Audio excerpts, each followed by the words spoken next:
Hi, everyone. Welcome back to Brain Matters. We are in our final episode of our podcast series from Mental Health Awareness Month. A little late on the ball, but it will do. So in our last episode, we talked about mental illness and mental health awareness and support in AAPI communities. We discussed gender gaps in terms of understanding mental health and receiving support for it, things like that. And so for this episode, we'll be wrapping up for stuff that Melanie can maybe introduce us to. Yeah, apologize for any background noise. We're at my office and there's other businesses, but we're just going to try to push through. So in this last video of our series, we thought we'd kind of wrap up the whole series, ending with self-care and options for treatment. We'll be briefly covering some of the stigma around asking for help, some small steps we can kind of take to initiate that support. We'll offer some common options for treatment, maybe talk a little bit about what we've tried, what works best for us. And lastly, how to practice self-care, which is really so very important for our well-being. So to begin, I'd like to start with a quote. I'm always going to have a book to reference, like it's to no fail. This time it's The Body Keeps a Score, Brain, Mind, and Body in the Healing of Trauma by Bessel van der Kolk. I hope I pronounced that okay. And so he's a physician who's spent nearly his entire career studying trauma.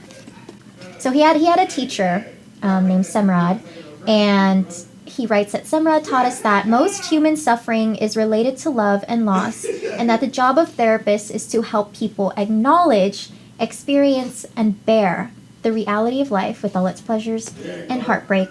The greatest sources of our suffering are the lies we tell ourselves, he'd say, urging us to be honest with ourselves about every facet of our experience. And then the last bit that I find the most important is that people can never get better without knowing what they know and feeling what they feel. Healing depends on experiential knowledge. You can be fully in charge of your life only if you can acknowledge the reality of your body in all its visceral dimensions. And I think this is really the first step before anything. We have to be honest and upfront with ourselves, and that means accepting that we may need extra support, and it is a-okay to ask for help. Yeah, and we also want to address that why this step is so important is that we want to emphasize how, skipping over this can often lead to anger and frustration on the part of someone who's struggling with mental illness. That when you don't think there's anything wrong, you can't acknowledge that you're struggling with something, that you may not be likely to accept support because you may think, are you judging me? Are you trying to label me? Are you trying to say something about me that's wrong and nothing's wrong with me? And it can actually end up in some kind of positive feedback loop where they can feel more grounded in just their everyday struggling with mental illness versus trying to receive support because it feels, it can be untimely, that if you try to help someone who doesn't think they have any struggles, they're not going to accept the help. And I had this experience myself that when I was a teen, first going through depression and suicidal thoughts, I rejected therapy outright. I thought, none of you can help me. There's nothing wrong. I just need to be on my own, when really I needed a lot of support. It just wasn't the right time, everything, and I just wasn't in that headspace where I was ready to accept it. And I think that's part of recognizing there's something that's debilitating about it in the first place, not something that we just need to force ourselves to put up with, but something, how do we live alongside it and make it so that we can cope with it healthily? Right, and that's not something that someone else can decide for you. It has to come from you. You have to be the one to decide, might need some support. Even if it's, maybe I'd benefit from talking to someone, even if it's just a close friend. Like, it has to come from you. And I think you have a point here about, that we want to clarify what we mean by, having control in the first place. Yeah. So where do we start? I think it's important to recognize that while we can't control having a mental illness, just like I can't control having acid reflux or sensitive nerves that causes me distress when I eat certain foods and or other diseases that may affect our day-to-day functioning, we do have the agency for learning to live with mental illness. And I I think Abby and I are taking the pains to really differentiate between, what we mean by that, because it's not something that we can, control on the basis of whether or not we can just get rid of it by doing... Yeah, we're not saying just don't be anxious, don't be sad. We clearly know that has never worked historically, but it's different from saying there's nothing that can be done. Right. It has a sense of powerlessness to it that people can feel like, I can't do anything for my anxiety, my depression, or any type of mental illness. When really it's that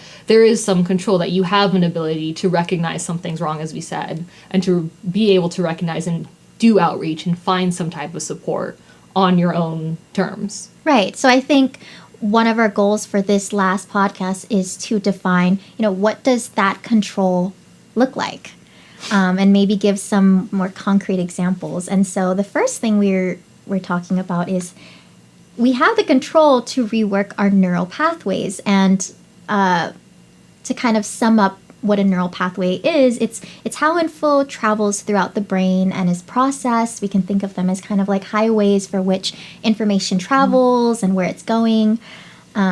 And even in small ways. So it's definitely not a quick fix by any means. Yeah, they don't rewire overnight. Right. This is something that's going on throughout people's entire lifetimes, let alone being consciously aware of trying to rewire and shift how your neurology works. Right.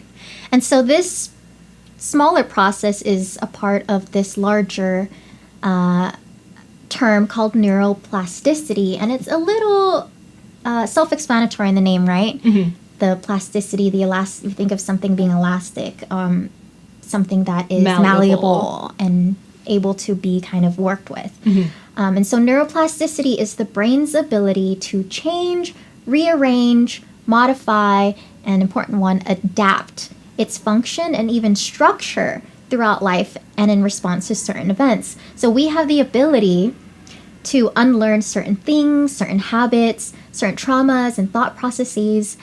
And I personally think this is one of the coolest things that we have the power of doing, because, our brains, we think of this stagnant right kind of thing that you grow and then it stops, or that there's not much change or, as you said, malleability to it, when it's constantly restructuring itself in response to stimuli around you. But it's based on genes, but also on environment. So things are constantly shifting, and I think mental illness often plays a role in how we can perceive that, and back and forth. The same way, how does mental illness make us perceive neuroplasticity and its function? And what other internal organ do we have that sort of control of?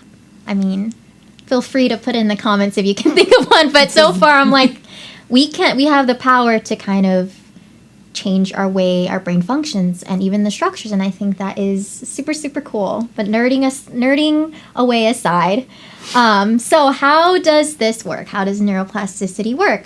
It's similar to, when somebody goes to the gym and they say, okay, today's going to be arm day. Obviously, I don't go to the gym, so I don't even know if you'd call it that. But you work... I think they say leg day. I've heard leg day. I don't know about arm day. Leg day. Let's go with leg day. And I don't know what kind of exercises you might focus on, but you work on that set of muscles. And over time, it gets stronger. And then over time, when you don't work on certain muscles, they can also, on the contrary, get weaker.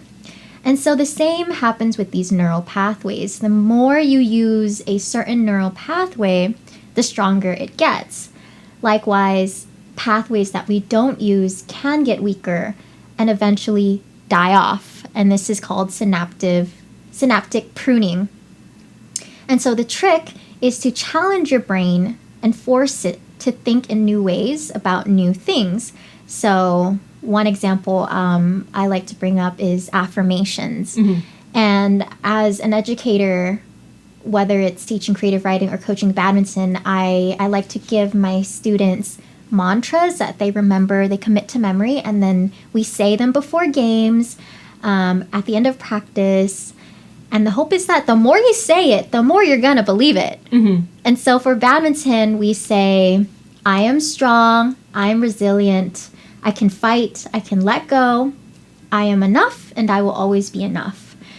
And the idea is that by repeating that muscle or exercising that muscle, that neural pathway, it gets stronger. And all of these other neural pathways that say we're not enough, we're not strong, we're weak, we are not capable of doing things that we want to do, they will eventually weaken and die off. Mm-hmm.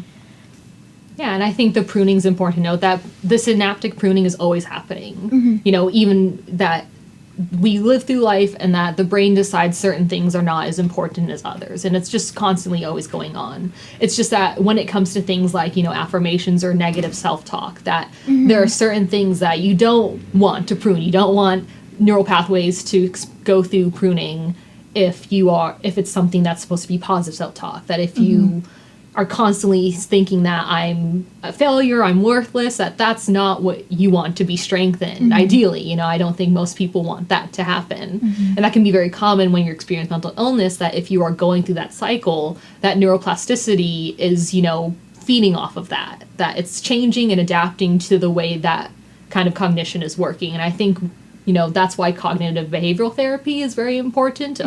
That's something that I had to work with. I believe you had to work with too. I haven't actually. You haven't? I mean, I think it's one of those things where people apply it without really knowing they are. They think, oh, it's something very specific to therapy. I haven't done it, when there's chances are we have. Right. Of, you know, you're changing the way you think and you're changing the way you act to try and simulate something that's kind of, you know, if you do it enough, there's that correlation that something will stick. That it will grow and it will strengthen more than the negative. So cognitive behavioral therapy, for those who don't know, is kind of a method of therapy. Sure. That's better. Method therapy that is often used. It's a conscious effort on the part of a patient to reframe how they think and how they act, to counteract any kind of negative thoughts or negative habits they have. So these are things like negative self-talk. You know, you put yourself down, you're self-degrading.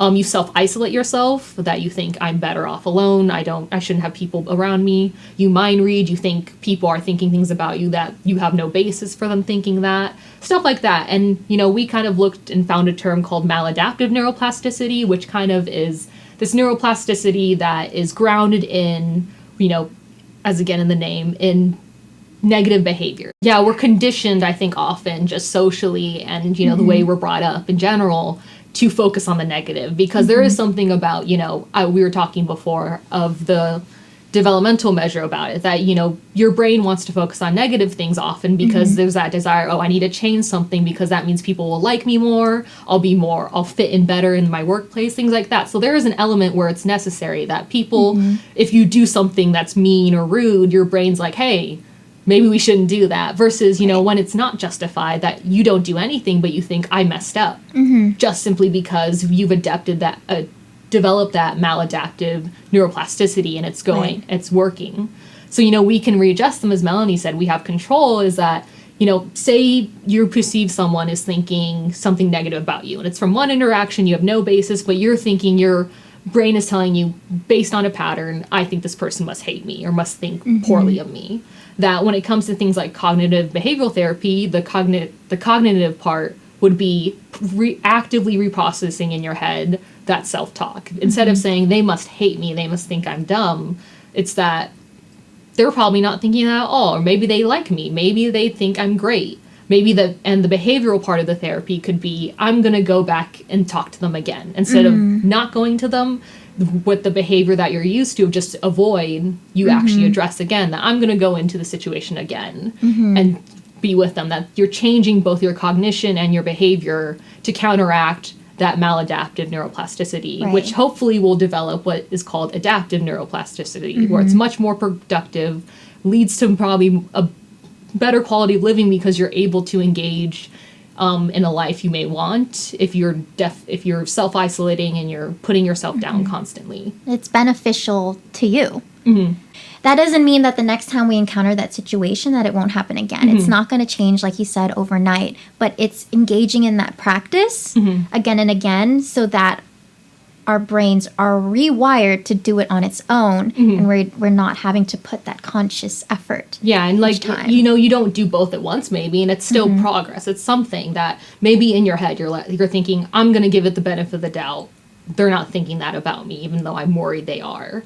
But, you know, maybe you're still too nervous to engage and change the behavior, that you're still doing one part of it, that kind of thing. And that this is something that can be done on your own. You know, it's nice to have a therapist, but it's not necessary just because it has therapy in the name. Right. And then we wanted to talk about medications in this episode.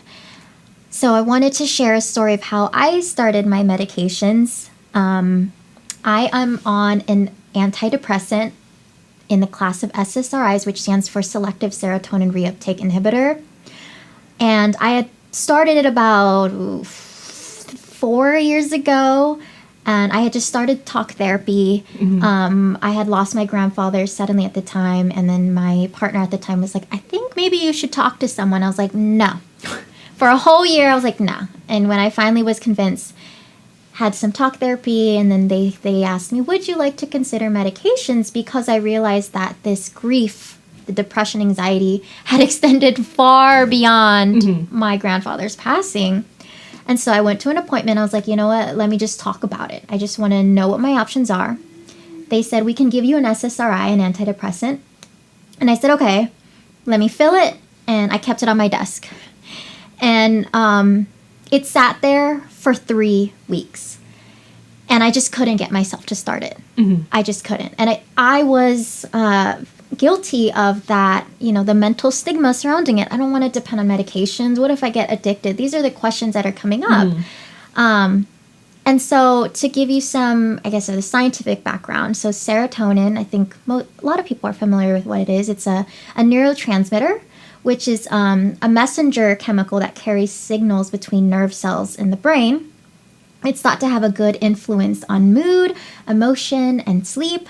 And so after carrying a message, serotonin is usually reabsorbed by nerve cells, which is known as reuptake.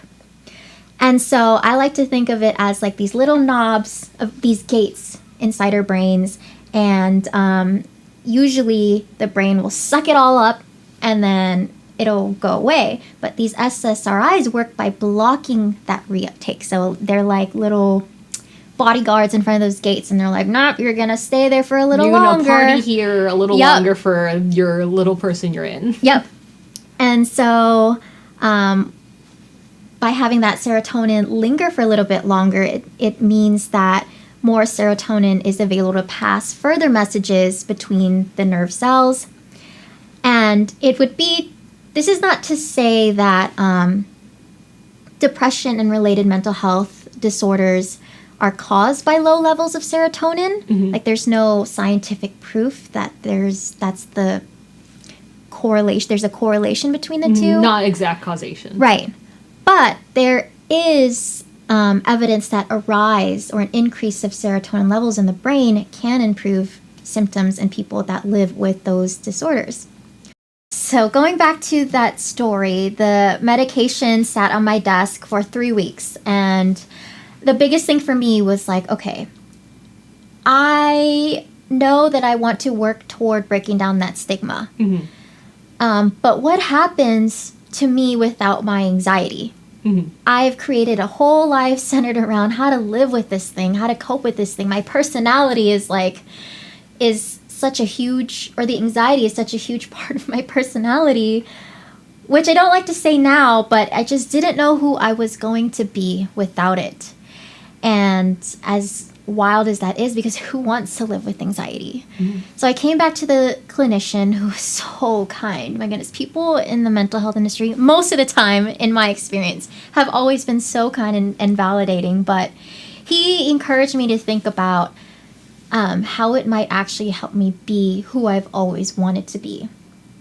And that was the clicking point for me, because living with anxiety all my life has kept me from doing so many things that I loved, kept me from, wanting to engage with certain people, go to certain outings and be, the social butterfly that I've always wanted to be. That was the moment where I was like, okay. And then I think I still took a few days, and I took my first dose with the support of my partner. I'm like, all right, this is the first pill. Here we go. I had all of the side effects aside from dry mouth, which was the least of my problems. So right now I'm on 40 milligrams, which is essentially like the highest dosage recommendation. I started at 10, and each time I went up, it was a deliberate choice. So my doctor always made sure to check in and allow me the control to decide if I wanted to keep going up or if I wanted to stay where I was. And, I would sit with it for a while, and I'm like, I think I would really benefit from a higher dosage. Let's give it a try. And if, I'd always ask, okay, but what if it's bad? Can we go back down? Yeah. Can we stop? Yeah.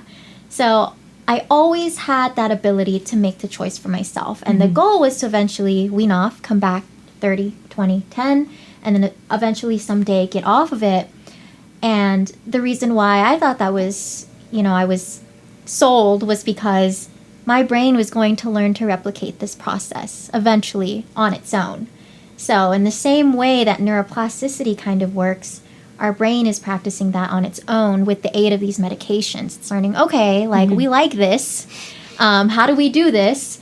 And let's see if we can do this on our own. We also wanted to kind of talk about supplementing this medication with therapy, meditation, self-care, support from friends. So do you want to talk about the beta blockers before? Yeah, and so I had, kind of a different, I had the positive experience, in my undergrad finally, but I kind of had the negative experience of, seeking out mental health. Same thing that I really like how you said there, of trying to describe. I feel like it's what a lot of people who go through mental illness struggle to vocalize and kind of clarify of that, saying that I was scared to not have anxiety. I was scared to, or not to have it be as debilitating as it was, or have it be as severe of my depression, because it's not a fear of because you want to get better, but then it's hard to explain to someone who hasn't gone through it of but I'm scared to get better, because that fear of what's on the other side. What happens when I'm not going through the depressive episode, because I've tailored my entire life to it. My entire high school life was everything around having depressive episodes, pretending I was okay, and I had put on that type of, persona, and I didn't know anything but it, and I didn't want to know anything else.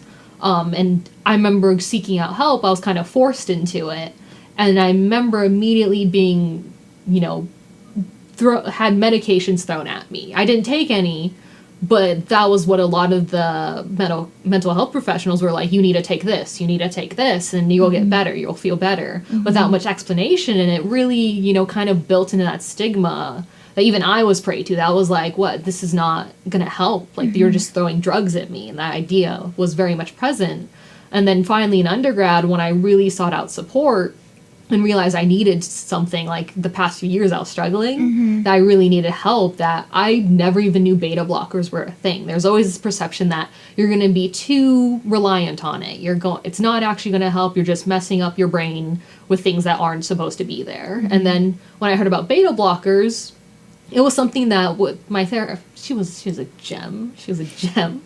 That she was always so kind, and as you said, a great mental health professional will not force medications on you. That they will offer it up, they'll explain it to you, and that she brought up beta blockers as a way of kind of, not being labeled as an antidepressant or things like that, but still acknowledging that, hey, maybe this can help you, it can supplement the cognitive behavioral therapy you were going through. That, I often struggle with social anxiety, but that I was doing very well with the cognition. In my head, I could tell myself, I was like, they don't think that about you. You're doing fine. It's okay in the situation, but my body will just freak out.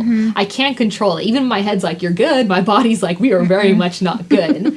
And that the beta blockers were a way of that I could take as needed, that would, the way they function is they work with epinephrine, which is kind of the adrenaline hormone and neurotransmitter, that it ramps your body up and it helps control those levels so that your heart isn't racing. It helps blood flow so things slow down, so you're not freaking out. It really keeps panic attacks at bay. So I remember doing that, and that I also wanted to wean off it, so I'm not on it anymore. I was on it for undergrad, and that there were those moments where we went to a reading that Melanie hosted, and I was shaking terribly, and there was so much panic, even though I was prepared and everything.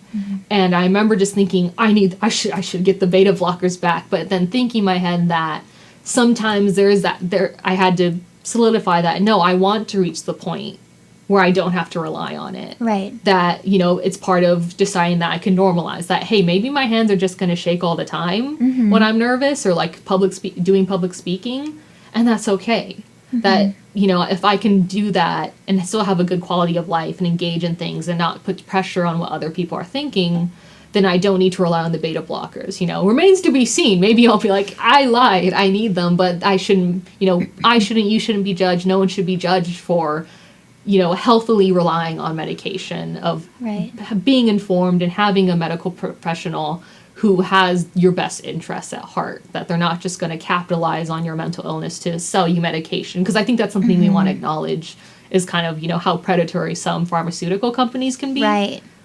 So I don't know if you have more thoughts on that, especially because you still receive medication. Is there ever worries where you're like, you know, it feels like they're relying on me not weaning off of these things?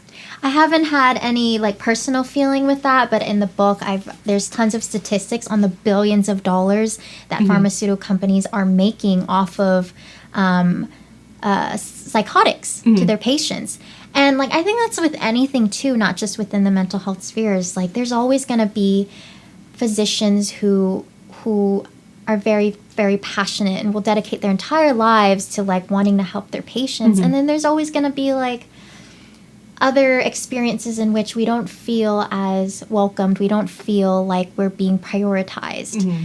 And so I don't know why that tends to be put under the spotlight when it comes to mental health, when it really happens in a lot of other fields. It's kind of, you know... It might be a social thing of how taboo it is to talk about mental health. And I think that's why we're here in the podcast, to break that down, you know, not just saying that medications are perfect, but that, you know, when used responsibly in conjunction with therapy or other methods, that it can be very helpful, that it's not turning you into a mutated monster, that it's already working with what's present or, you know, maybe a bit lacking a bit in your body. That's shifting those things. And I think a lot of people don't realize that. They think you're putting something new in, something different, something that will change everything and break it. Well, that's very much not what's happening. You know, you're working with serotonin, epinephrine. These are things that are there. You know, nothing new is being introduced.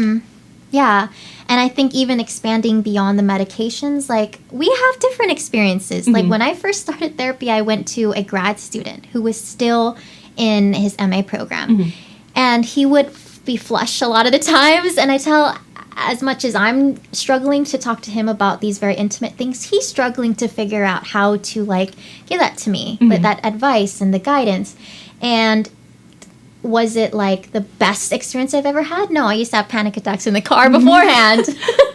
And it was all very intimidating. And then he graduated, so I no longer had him. And then I started therapy with someone else. And then she left. And then finally I have my therapist, and she's great. So it's not always going to be like starting off. You might not find your perfect match. You might not find a medication that works.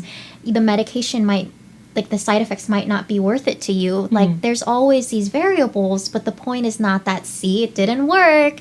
I tried it the first or the second or the third time and I didn't receive the benefits that I wanted, but it's the fact that like you still have the control. Maybe you needed to seek a different therapist. That's the normal thing, switching therapists. Trying a different medication, that's also a normal thing. Yeah, just because it doesn't work the first time doesn't mean there isn't something down the line that you need the right match. The thing we're also talking about medication is so that people are aware that more can be done. Like beta blockers are something used for heart problems and heart disease, not, you know, stereotypically anxiety or, you know, depression, things like that, but has been researching. They're like, hey, we can apply this for someone who's experiencing physical symptoms, even if it's not quite or like adjusting the cognition part of it, that it will help benefit, that you can focus on cognition when your body's not freaking out. Yeah. And so it opens up the door that people and mental health professionals can do more research and have more opportunity to spread more medications that could be helpful to someone rather than keep them separate, because we think that we should not rely on medication because there's too much negative stigma. Right. So one of the quotes in the book was that, so SSRIs, for example, can be very helpful in making traumatized people less enslaved by their emotions, or anyone living with anxiety, depression. But they should only be considered adjuncts in their overall treatment. And And then he writes that the brain disease model takes control over people's fate out of their own hands and puts doctors and insurance companies in charge of fixing their problems. So there are medical health professionals who recognize that there is a problem, often with like the money involved with selling these drugs, but recognizing that there are also supplementary ways, that it is just a supplement to a more overall, still can't think of the holistic approach. And so I think that everyone can really benefit from therapy, whether it's group or personal. You don't have to be experiencing something dire in your life to seek therapy. And it doesn't have to be expensive. There are lots of community resources that are out there. So, for example, I did some research and found that there was this, it's called the Center for Community Engagement here in San Diego, and they're based off a sliding scale. So they're catered to more low-income people who don't have insurance. And it started at $12. And so they would ask me, what can you pay? And I'm like, what's the lowest rate? Duh. It was $12. So it's pretty inexpensive for an hour therapy session. And so obviously it's not like we had to go out and be proactive and find that. Like San Diego We're hoping therapy. we can reach the point where these things are part of the outreach, that people don't say, go to this insurance company, go to Kaiser or something, that you can reference these sources that aren't locked behind extensive paywalls. Right. There are resources. Like, it seems like therapy is inaccessible. I think of it as like theater. All my life I used to think, yeah, I can't afford that. You know, those fancy dresses that you wear to the theater.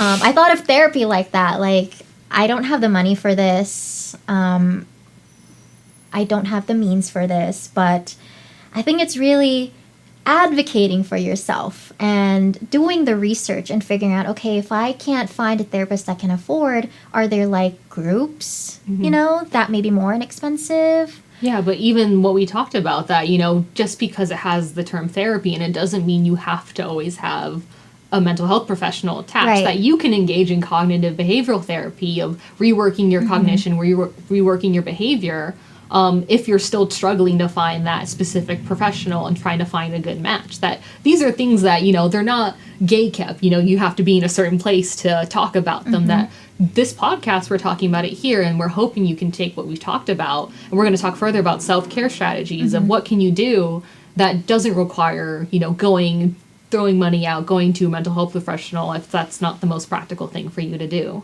Right. And so in kind of transitioning into that self-care, I mean, before that, I discovered yoga with Adrian over the pandemic, and it was one of those things where like we were all baking bread and doing whatever those things were during the pandemic. And I was like, you know, I have the time. I've always wanted to try yoga, and then I just fell in love with it. And the way that she would affirm me through a video, and I felt so connected, and that was just for free on YouTube. Like, there are tons of resources out there that don't have to be, you know, from a mental health professional. Like, we're not mental health professionals, but I hope that you still benefit you find from us this. Supportive. You find us liberating. Right, like listening to someone share their stories, kind of, I feel like we find a collective sense of solidarity in that way. Just stories, but like information of, you know, how can we understand these things? How do they work? How can we apply them to the way we view ourselves and others when we're going through mental health crises? Yeah, and so I wanted to define self-care, even though it's pretty self-explanatory. You care for yourself. But it is a multidimensional, multifaceted process of purposeful, keyword purposeful, engagement in strategies that promote healthy functioning and enhance well-being. So self-care is vital for building resilience towards stressors in life that you can't eliminate. We can't always just tell ourselves one thing that's going to make the problem go away, but we can learn how to cope with it so that we become more resilient and more capable of dealing with it when it comes back in the future. And so when you've taken these steps to care for both your mind and your body, you'll be better equipped to live your best life. And I think one of the reasons why I felt like it was important to define this was because a lot of people view self-care as a luxury or some big grand It's like when you happen to thing. have time or like Right. set aside time, and it's like, all right, cool, like I can do it because I'm not working, but it's like there should always be a set time. As you said, Right. it's not luxury, it's a priority. You have to make the time. My namaste is not gonna stay. It's not making the time to stay up. So we will talk about how Self-care self-care. sign. You have to make time for self-care because namaste won't. Yeah. Just like you would going to the gym or doing time to do your homework, or if you're a teacher, grading your papers because you have to. Like, you have to take the time to do... Sorry, did I trigger you? Ooh, I need some self-care. Whether it be like mentally, physically, emotionally, socially, and spiritually, you have to find that balance that allows you to address each one of those areas. And sometimes you might need a little more in one area. I definitely could use more physical self-care. Not very good at exercising because I don't like physical pain. I hate cardio. But I definitely know, like, exercise is going to benefit me not just physically but emotionally and help with those natural neurotransmitters that are going to help me feel good. So, you know, I might take some time to say, okay, I might do, like, a 15-minute walk in the morning because I know I'm definitely not going to run a mile. So, yeah, it's just kind of thinking about, you know, in what areas might I spend some more time in so that I can feel equally balanced and cared for in each one. Some other examples, opening up to a trusted family member or a friend about whatever it is that is on your mind can be a form of emotional self-care, journaling as well. In terms of spiritual, if you're religious and you engage in prayer, that's a great way to engage in spiritual self-care, as well as meditation, which is one of my favorites. I like to host self-care Saturdays and Sundays where I bring in like friends who are open to being in a more spiritual, vulnerable space, and we'll sit around, we'll light some candles and have some snackies, and then we'll bring in our journals and we'll do guided meditations together, and then we'll do some journaling, and then we'll have like some open space to share whatever that we want to talk about.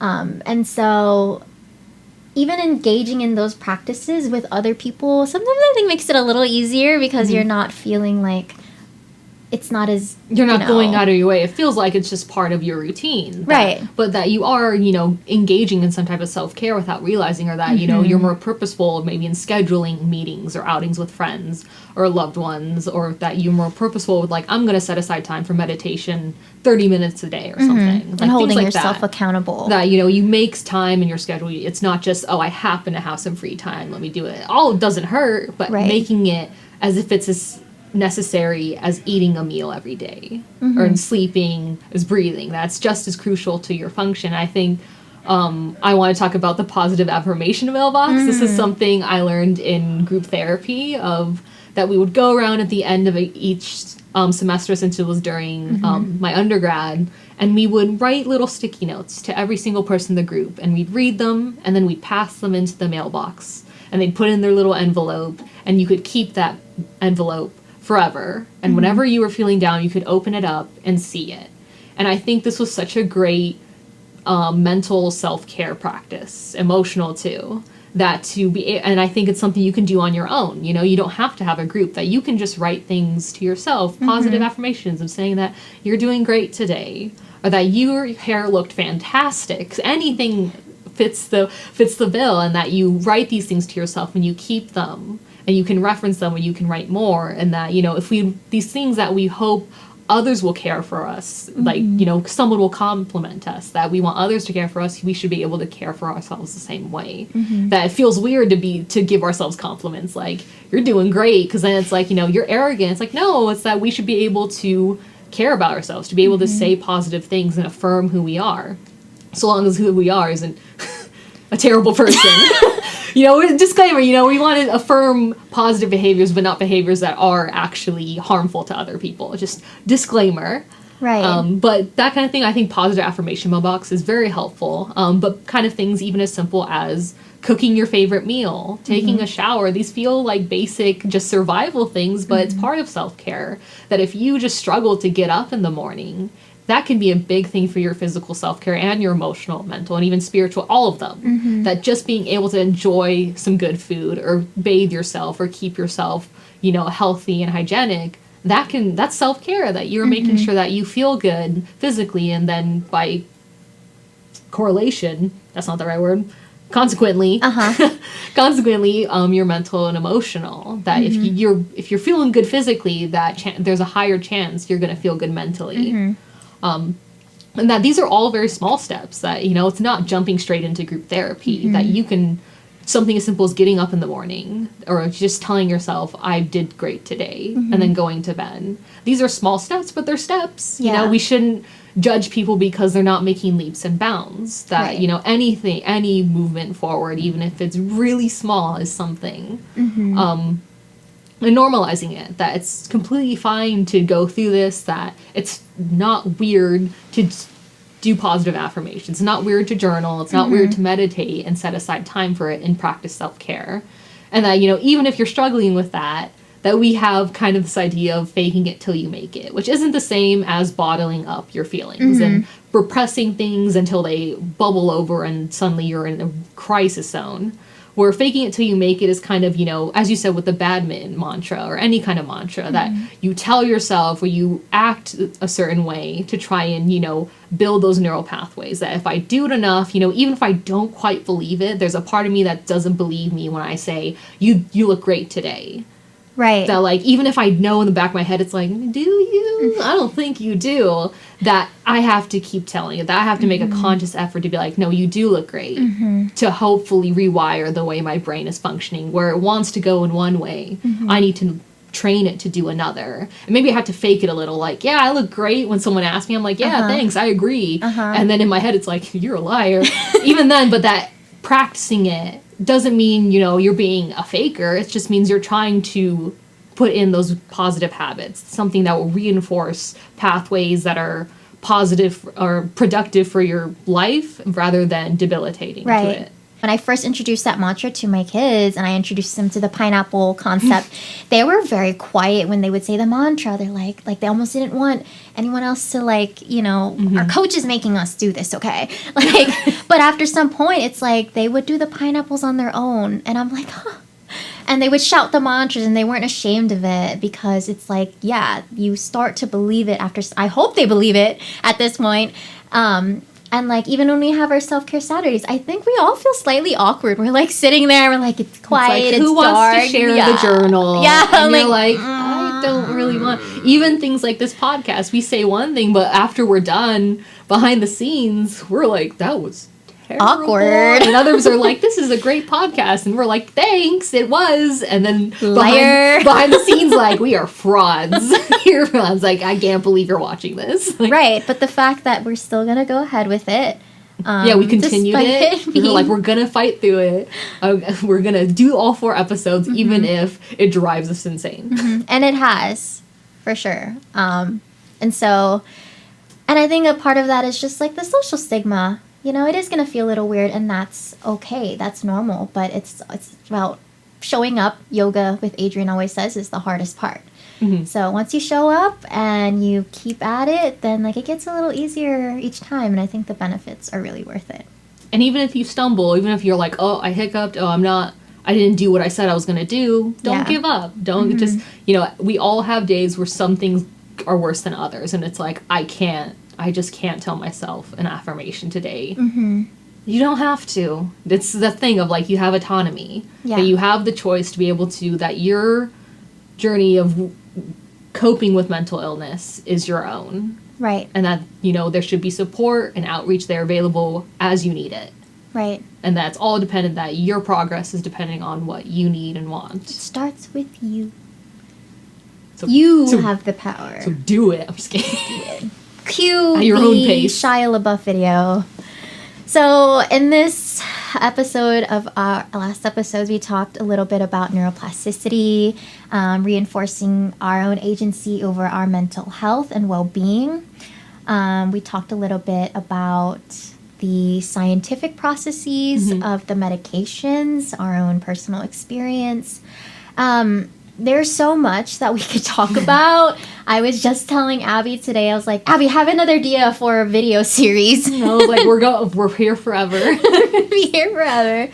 But we hope that after all the topics we covered, you'll be encouraged to address them, address your own mental health and others in a productive, supportive, and honest manner. Even if it's just starting with a simple question. And before I go into that, I know that sometimes we're not always surrounded by people that are open to having those conversations. So another part that we didn't talk too much about is like find your own group. You know, like it was different in high school. Like this stuff is taboo. I can't talk about this stuff with my family. But when I'm with Abby,